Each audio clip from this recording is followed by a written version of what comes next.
seni çağırırken aşkım kaçamaz. Ellerden uzak yaşayamam, yaşayamam, yaşayamam.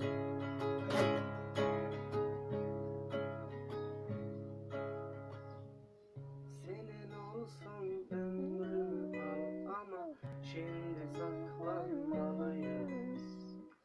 Haklısın, sevgi suç değil ama belki aklanmalıyız.